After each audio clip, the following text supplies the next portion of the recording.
à l'intérieur, il faut quand même continuer de trouver une solution pour s'améliorer au baseball, surtout comme frappeur.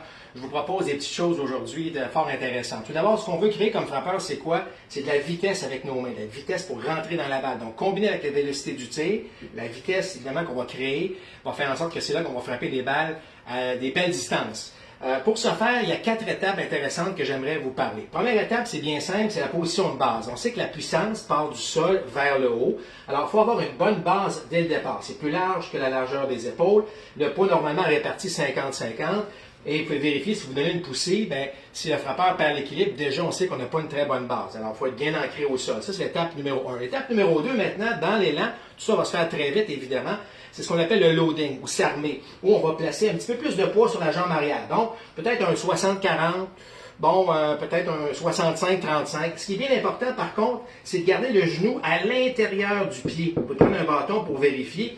Parce que regardez, si le genou est par-dessus le pied ou même à l'extérieur du pied, le genou devient très important. Et regardez comment le frappeur n'a pas l'air très à l'aise pour frapper une balle. Donc, on reste à l'intérieur. Ça, c'est l'étape numéro 2. L'étape numéro 3, c'est la séparation. C'est quoi la séparation?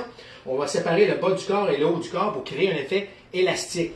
Alors, comme on va voir ici, donc, le frappeur va séparer son haut du corps. Regardez, ses mains se sont un peu éloignées et là, son pied est bien fermé et à ce moment-là, sa tête reste bien stable.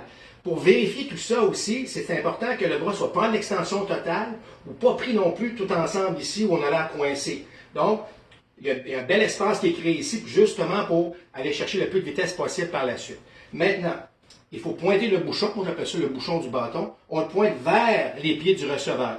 Et ce bouchon-là devient important parce que l'étape numéro 4, c'est l'étape où évidemment on va exploser. Donc on va amener ce bouchon-là directement vers la balle et à ce moment-là, on peut faire un excellent contact. Ce qu'on peut faire maintenant à l'intérieur de la maison, puisqu'on est confiné à l'intérieur, c'est de faire ces gestes-là pour que notre cerveau puisse mémoriser le tout.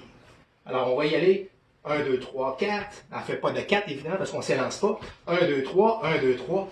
Alors, si on fait ça 30 secondes par jour, on va devenir un meilleur frappeur.